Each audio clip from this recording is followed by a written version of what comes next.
duqa degmada Galkacyo Cabdiraxmaan Maxamuud Xaaji Xasan ayaa kumanaan qof oo taageerayaal ah waxay ku soo dhaweeyeen garoonka diyaaradaha ee magaalada Galkacyo isagoo dib uga soo noqday magaalada Nairobi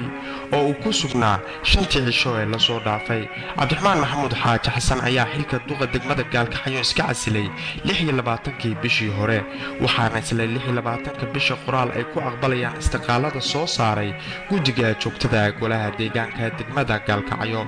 isla 27ka bisha ayaa waxaa guddiga joogtada ee golaha deegaanka degmada Galkacyo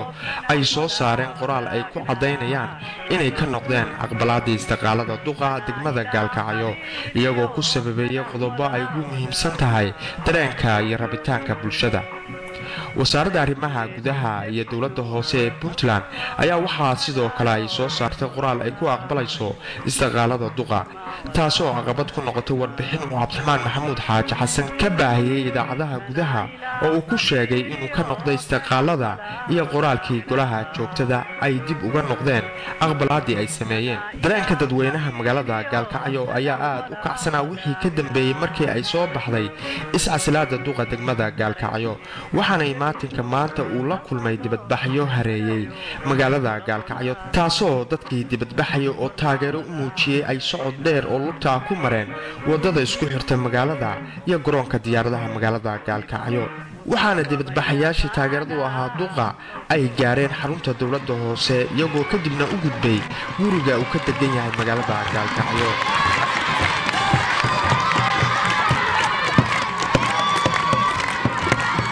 xaaladdu waxay u muuqataa mid qalafsan oo keeni karta kacdoon shacabku uu sameeyay haddii aan golaha deegaanka degmada Galkacyo uusan ka baaqsan aqbalaadda istiqaalada Cabdiraxmaan Maxamuud Xaaji Xasan taasoo keeni karta in wasaaradda arrimaha guduhu ay la qaadato go'aanka golaha deegaanka magaalada Galkacyo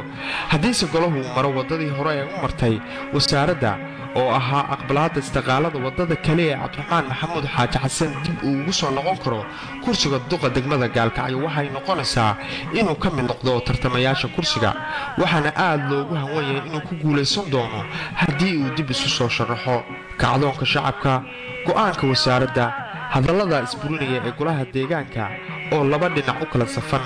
waxa ay keeni kartaa xaalad adag oo soo wajahda degmada Galkacyo.